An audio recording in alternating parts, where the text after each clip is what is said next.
مولاي صل وسلم دائما أبدا على حبيبك خير الخلق كلهم. مولاي صل وسلم دائما أبدا على. Assalamualaikum warahmatullahi wabarakatuh. Perkenalkan, saya Adila Afifah, berasal dari kelas 11 IPA 2. Di sini saya berasal dari kelompok 3 yang akan menjelaskan mengenai utang piutang dalam Islam.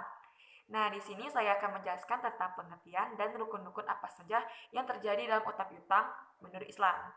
Langsung saja, di sini saya akan menjelaskan tentang pengertian. Nah, pengertian sendiri terbagi menjadi dua, yaitu menurut Islam dan menurut KBBI. Nah, di sini saya akan menjelaskan menurut KBBI terlebih dahulu.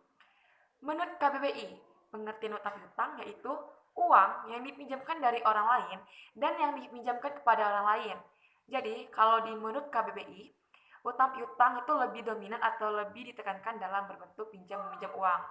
Kemudian, menurut Islam, utang piutang adalah memberikan sejumlah uang atau barang yang hak milik kepada orang lain dan dikembalikan pada waktu yang telah ditentukan.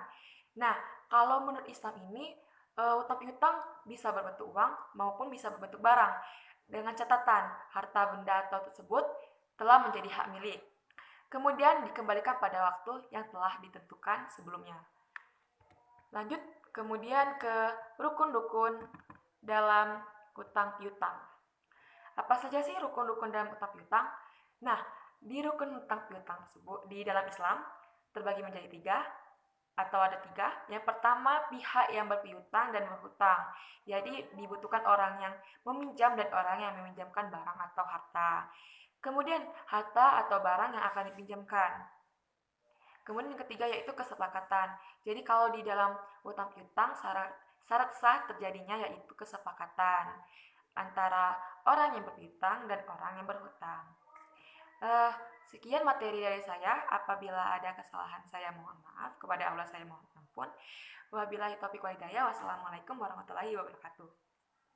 Assalamualaikum warahmatullahi wabarakatuh.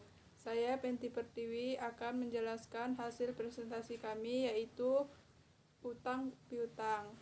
Yang pertama adalah dalil mengenai utang piutang, yaitu A'udzubillahi minasyaitonirrajim. Bismillahirrahmanirrahim. In kana usratin fanaziratu illa maisarat wa antasadaqu khairul lakum kuntum ta'malun.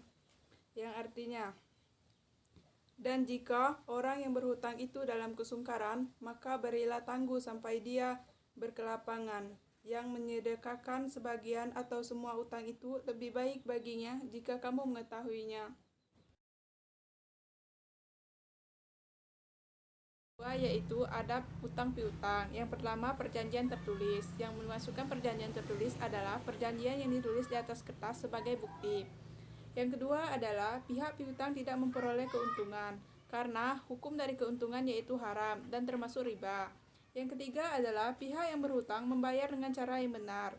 Maksudnya, pihak peminjam harus mengembalikan uang sesuai pinjaman sesuai ketentuan di awal atau sesuai waktu yang telah ditentukan.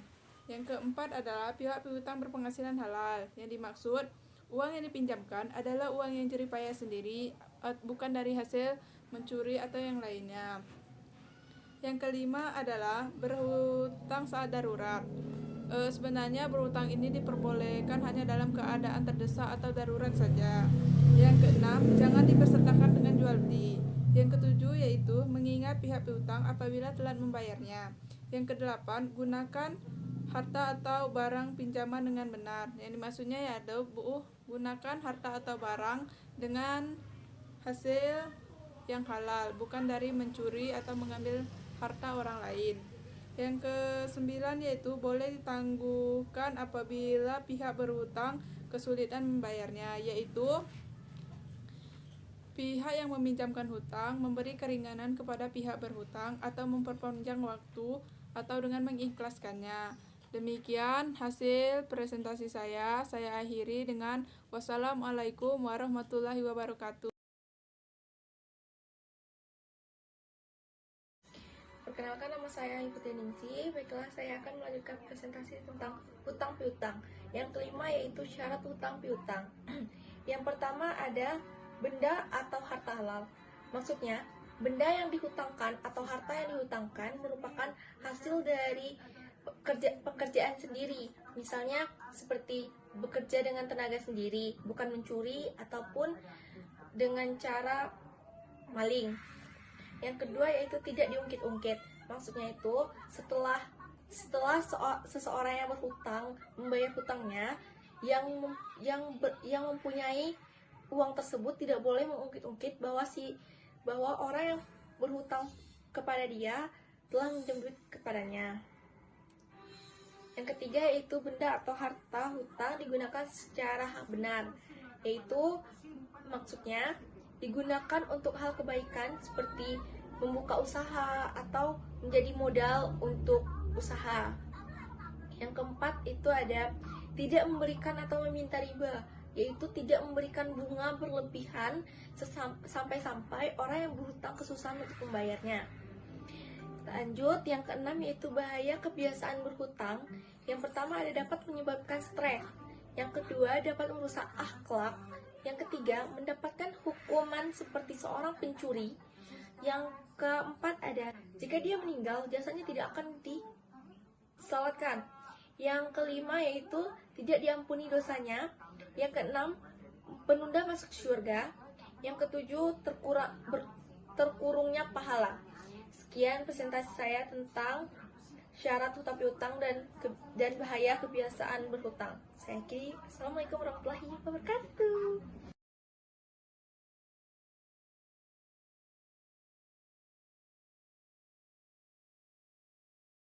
Hmm.